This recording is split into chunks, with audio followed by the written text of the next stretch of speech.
Namaskar, I'm Ashok Vyas. Today's show is going to be very, very special. Month of May is also observed as a month dedicated to mental health. How our mind functions makes a lot of difference in our own lives, in the life of people around us, as well as in the life of a nation. And when the leader's mind functions fine, everybody feels good, elated. We will talk about how to mind our mind with someone who is helping many, many people in maneuvering the right pathway for their mind. Let me have the pleasure of welcoming my friend Dr. Nitin Saraswat joining me from Jaipur, life and mental well-being coach. Nitinji, welcome. Thank you, Ashok ji. Thank you for having me. How is your mind? I don't have the luxury to let my mind wander, so I have, you know, I have not allowed my mind the luxury of negativity. So I always make sure that my mind is always in the good shape.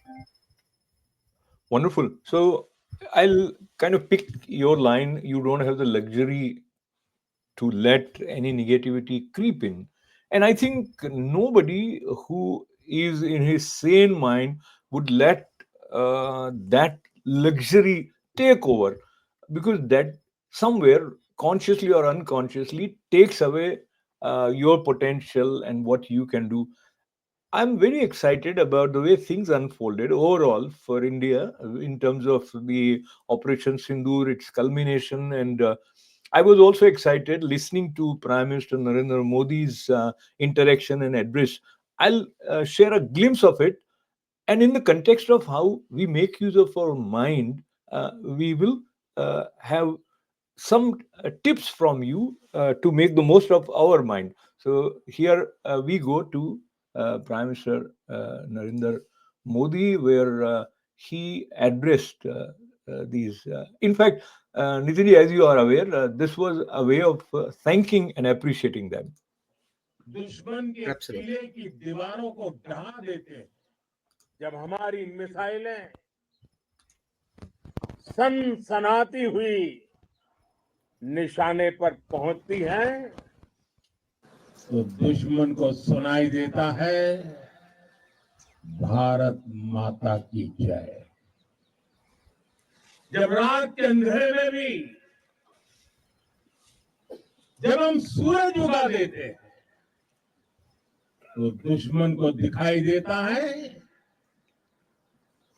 Bharat माता की जय। जब हमारी फौजें nuclear blackmail की धमकी की हवा निकाल देती है, तो आकाश से पाताल तक एक ही बात गूंजती है, भारत माता की जय। So, Nitinji, Bharat Mata Ki Jai is one way of conveying the sense that we believe in universal oneness on some level, because when he refers to earth, to sky, and let me also with you recollect Vasudeva Kutumbakam, so whole world is your family. Having said that, we many times are not doing justice to the potential that we have. And as I was asking you, and you mentioned that you don't have the luxury, I think what helps you or someone who do not exercise that luxury is clarity. Let us begin with your permission on this sense of clarity and mental health, because when you are confused driver, you you would be dangerous for even other drivers as well. So kindly share how uh, is it something that one is born with, or you can develop that sense of clarity of purpose. We are born with extreme clarity, but the problem is, as we grow older, we start creating a lot of defense mechanism. So it's like the fear that takes over us, that slowly and gradually creates loads of confusions and conflicts in the mind. So all those confusions and conflicts start meddling with the way you look at things. So the perception changes, the narration changes, and when your perception and narration starts confusing you, This is where the negativity is breeding from. So, in order for someone to be aware that this negativity doesn't come, let us understand a little bit more about how you distinguish between positive and negative. Any thought that keeps you in fear, doubt, or in some kind of inferiority, that is negativity. A negative thought, when we say broadly negative thought, so oh my god, I may fall down, is not a negative thought. It is a thought. But if it drowns you in fear, stops you from action, or makes you react, then it is it's negativity. So, if I interpret what you are saying, or if I conclude that being positive is having good mental health, being negative is not having good mental health, is that correct way of putting it? We can broadly say that, but like, There are more when we say nuances. mental health, we have to divide mental health into two parts. Like how, because we are talking about May month and it's a mental health awareness month. Yeah. So either we look at health awareness, or we talk about mental well-being awareness. So I think for a common person, mental health and mental well-being sounds like same, but it's not same. It's like I am sick and I am taking a treatment, or I make sure that I remain healthy. So when you're talking about health, then you're talking about mental well-being. And when you're Absolutely. talking about am I sick or am I not sick, then I'm talking about mental health. So, Nitin, let me recollect with you that in United States, in 1949, this tradition of mental health awareness month to be observed in the month of May started, and I think America, as well as any part of the world, needs this awareness, and so there are multiple uh, events, programs, organizations, community members come together and kind of work towards this awareness. But with you, if I say that human mind is human mind, irrespective of which country you live in, but since you have been more active on this front out of your dedication and compassion also, as well as your depth of understanding about this issue, share with us the state of mental health if you compare India with rest of the world or USA. So I would broadly talk about Asia, America, Europe, and Africa.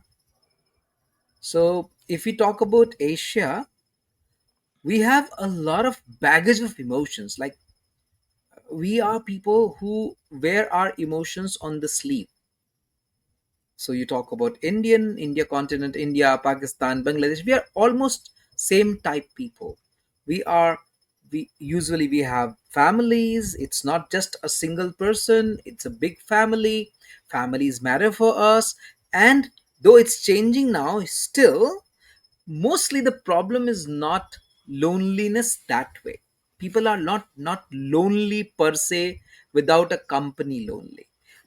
We have more of an emotional or spiritual loneliness. But when we talk about America or Europe, one of the major problems with the mental health is that people are actually lonely. There are loads of people, like the mindset which talks about individualism, etc., etc., etc. It has given birth to a lot of lonely species. So that's why in America they say America is a depressed country on a long weekend. So if there's a long weekend, in America, you will see people doing a lot of activities. You will not find those kind of activities in Indian small cities. But if you look at the cosmopolitan big cities, you will see the same American and the European culture, where people are going for long trips, people are talking about trips, and trips have become a way to get rid of whatever is troubling them. So trip has become a therapy for most of the Americans, Europeans. But if we look at the problem, basic problem, like the Asia is struggling with s- how to be, how to balance work and life better, how to balance emotions better. With America and Europe, they don't have problem with their living, because living comes very easy to them comparatively. But they, what they are struggling with is mainly loneliness and very unstable relationships. Absolutely. So I think the balance between emotions and, if you call it, the pragmatic side of life is very, very important. And let me share the situation of America.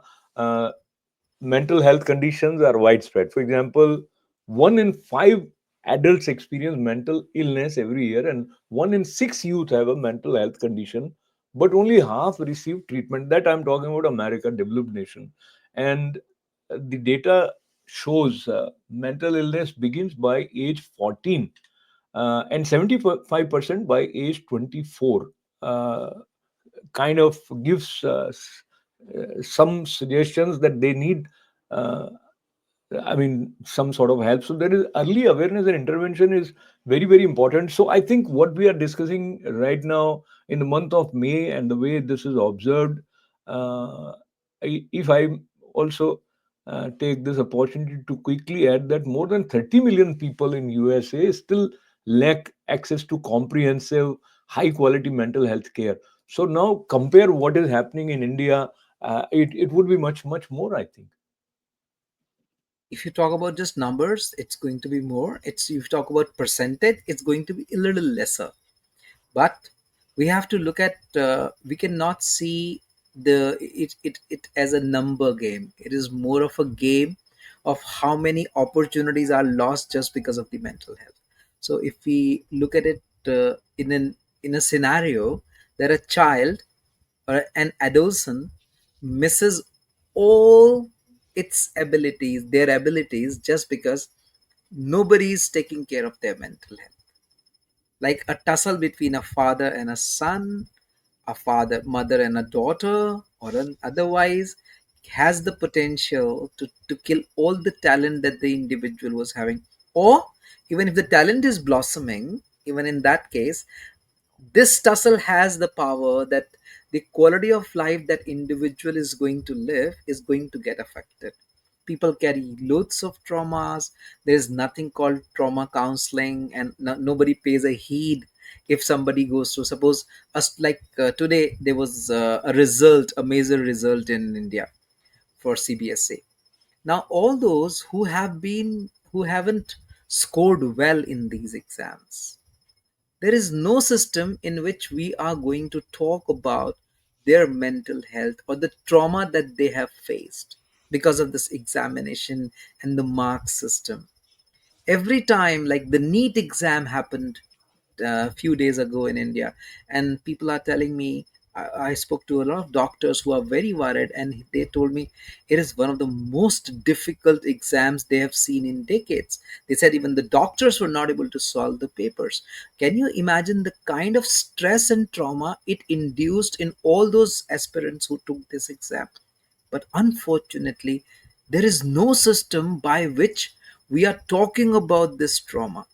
On the contrary, we are making this trauma worse by telling a cut list. Okay, these people, no matter how difficult the exam was, these people have cleared it. Now we are making traumas more and more impactful, but nobody is talking about these traumas. Nobody talk about trauma a failure gives. Nobody talk about trauma a teenager gets when they get their first heartbreak. Nobody talks about trauma when people are not getting jobs. Nobody's talking about the trauma when husband wife are actually in a very in a relationship which is absolutely toxic for them, and they keep living in that relationship. We need a society where talking about mental health and problems with your mind should become an absolute normal. Right So, now, yeah. a facade is something we have to put, and we have to call everything is fine. No, we have to start a culture where you can say, when being asked, how are you? Feel free to say, I do not feel fine these days. What you just said takes me to a detour. So we are taught that if you say first class, it would somehow change you internally. That may or may not work in all the cases, and many times it becomes a sort of a facade, as you said. Let me think loudly with you. People are not open to talk about their problems because they feel they would be laughed at because of XYZ things. It could be something related to relation or whichever problem they are facing. And so being open is very difficult for many people. And when you say that nobody's talking about it, it kind of tells me you believe or you are convinced that by talking there is a way to solution. And so respond to that, but let me also share with you and our viewers. Interestingly, what you just said also takes me to the theme for the mental health awareness month in this year in USA, and that is turn awareness into action. So, how this bridge that you know it, but how to apply it? So, you heard Nitinji and he said XYZ things, but how one would prepare oneself to apply what is being heard. So let's divide this turn awareness into action into two parts. Part one, for those who are being affected by an issue, and part two, who witness someone who may be or is affected by a mental health issue. And I think both can turn awareness into action. So, the first, if you ever feel there is something which is stealing your happiness, stealing your bliss and your calmness, please take one action, and that is speak it out loud. Do not feel ashamed about speaking that I am not fine. Saying I am not fine is absolutely fine. So, first is we have to get rid of the stigma of asking for help.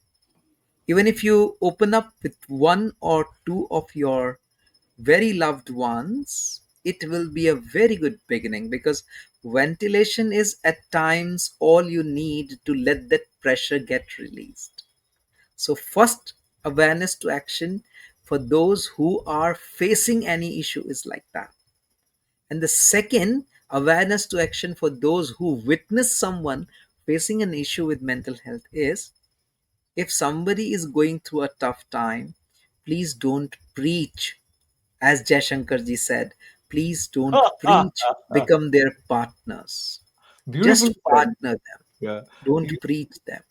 You brought it beautifully. He said we need partners, not preachers. That was in a different context, but that is true because sometimes when you start finding your friend is also acting as a preacher, then you will develop some blinkers and it would not enter into you the way it would be helpful in bringing about If you some. allow me to add a statement, I think it will be of lot of use to for a lot of people. Unfortunately, we think the people who are going through mental health issues, they need solutions. They don't need solutions. They need solace. All you need to do is just tell them, I know how you feel. That's it. Just hold a hand, hug a person, be with a person. If you allow me, I will share an incident that changed the way I looked at mental health. I was in Rishikesh. I was sitting at a ghat and I saw a girl and she was crying in the evening, in the evening hours, which when it was dark, and she was literally at a place where she could have jumped into Ganga. And I was scared because I didn't know what to do. I just went and asked her, let me know if you need any help. And she screamed at me. She said, go away. And I didn't go away. I said, I'm here. Let me know if there is anything I can do. Otherwise, I just want you to know I'm here. For few minutes, around 15, 20, 30 minutes. She kept crying, howling. She was not nice to me during those 20, 30 minutes, whatever time it was. But later, she came, said thank you, and went away. I don't know who she was. She doesn't know who I was. But I'm sure I touched her in some way that might have soothed some ruffled feathers in her life. Yeah. So if we can just play that part, I think we can become partners.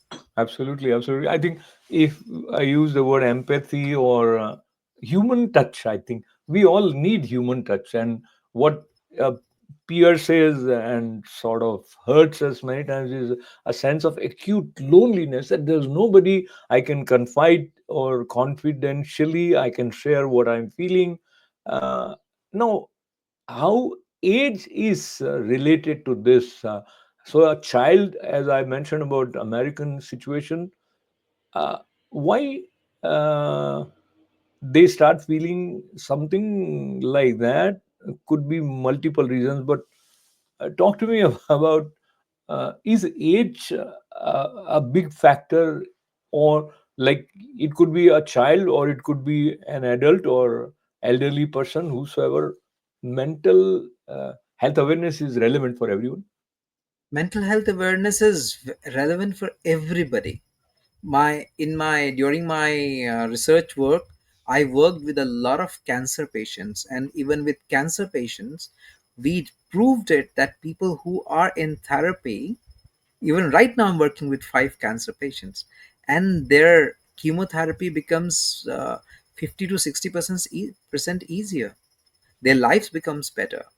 But when it comes to age, the age where I think the training of taking mental health in the way it should be taken is the adolescent. I think if we can start working with those who are 8 to 18, we can do a lot of good, because a person who knows how to handle mind in 8 to 18 will become an adult with a great maturity. Talking about maturity and the role that parents can play with maturity to ensure that their kids do not get to that side. Uh, how what can you suggest them? With parents, I think few things are very, very important. Number one, when we say I'm a parent, do I preach or do I practice what I want my child to start practicing? I think it should lead. Are you leading by an example? Like mobile. If you are not using mobile, there's a huge possibility you can transfer that habit into your child. Are you practicing what you are preaching, or you're just preaching? Set right examples. That's the first thing. Second thing, whenever you see your child being without a reason upset, angry, etc., etc., understand during adolescent age, especially, anger is a way of telling something is not right. Though I think it is true with every age. Whenever people are unnecessarily angry, actually they are trying to convey something what they do not know how to convey. So can you look at the anger as a language that cannot be spoken by your child, and become more empathetic towards anger of the children? Number 3, can you please understand that it is okay for the children to make mistakes? Allow them their mistakes, allow them their shares of failures, and just give them support, but do not try to make them go on the path that you followed. And last, but I think one of the most important points we can talk about is how much quality time you are spending, how much bonding you are creating with the child. I think if we can take care of this, we can take care of a lot of mental health issues that happen. Like a dialogue, we can ask. Last thing we can add is how good a dialogue your family has. Do you have dialogue or you have monologues? 90% of the parents, you unfortunately have monologue with their children. So I think we were having a dialogue, and thank you for allowing me to ask questions that I thought are relevant. And here's the last one, and very briefly, there could be different roles that parents can play, family, community members can play, and one important thing is that they should not look at it as a stigma. Uh, and we can have a very extensive conversation on that separately. But tell me two, 3 points that you think me as an individual uh, can pay attention to in order to take care of my mental health. Number one, always look for the background mind chatter. You can do a very simple exercise. Every day, 15 minutes, observe silence. Do nothing. Try to keep your eyes open or closed, but don't sleep. Walk, sit, do whatever you feel like doing. But just observe your thoughts and see how much noise is there in your thoughts. How many unnecessary thoughts are coming to your mind. If you can start looking at this background chatter, and you will start realizing how much garbage of past you are carrying. Number 2, remember, you do not need to forgive people because you are not king. You need to understand people have different opinion. Learn to understand difference in opinion is privilege others have. So learn to live with flexibility that people will have different opinion. And third, and I think most important thing, please do not waste your life trying to please others. Never ever try to please others.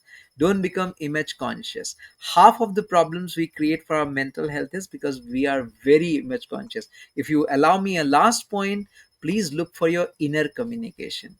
Talk to yourself. Are you really clear about what you want to say, how you feel? Take a little time, spend time with your emotions, and please learn to spell out your emotions.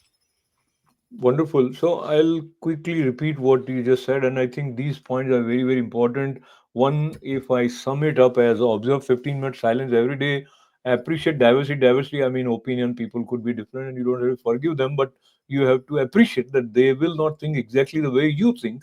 And thirdly, you said don't be a people pleaser. And many times we fall into that trap where we are doing it because Nitin will be happy, or mom will be happy, or wife, husband, whosoever.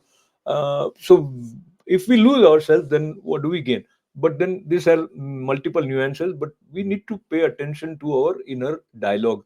And I think all these points are also bullet points to reach to the state where we mind our mind in the way that it becomes our friend. So, Nitinji, it was a very, very enlightening and educative, informative, inspiring conversation. I appreciate. And in last 30 seconds, talk to me about how excited you are that you would be addressing 80,000 kids. Yeah, 80,000 students and 80,000 parents and teachers. So 1,60,000. And I must thank IAS, Mr. Secretary Youth and Sports Ministry, Mr. Neeraj K. Pawan, for this wonderful initiative that he has taken. And it's a great initiative by Government of Rajasthan. And we will be talking about mental health and something very close to my heart, that is Unnayan Mitra. So we'll be taking up this concept, and I'm really looking forward to this, and I hope we can add some smiles. Wonderful. So, with smile, wishing each and everyone the best possible life they can have with wonderful friendship with your own mind. Nitinji, thank you very much. Thank you Lots and for lots having of me, good sir. wishes for each and everyone. This is Ashok. Namaste.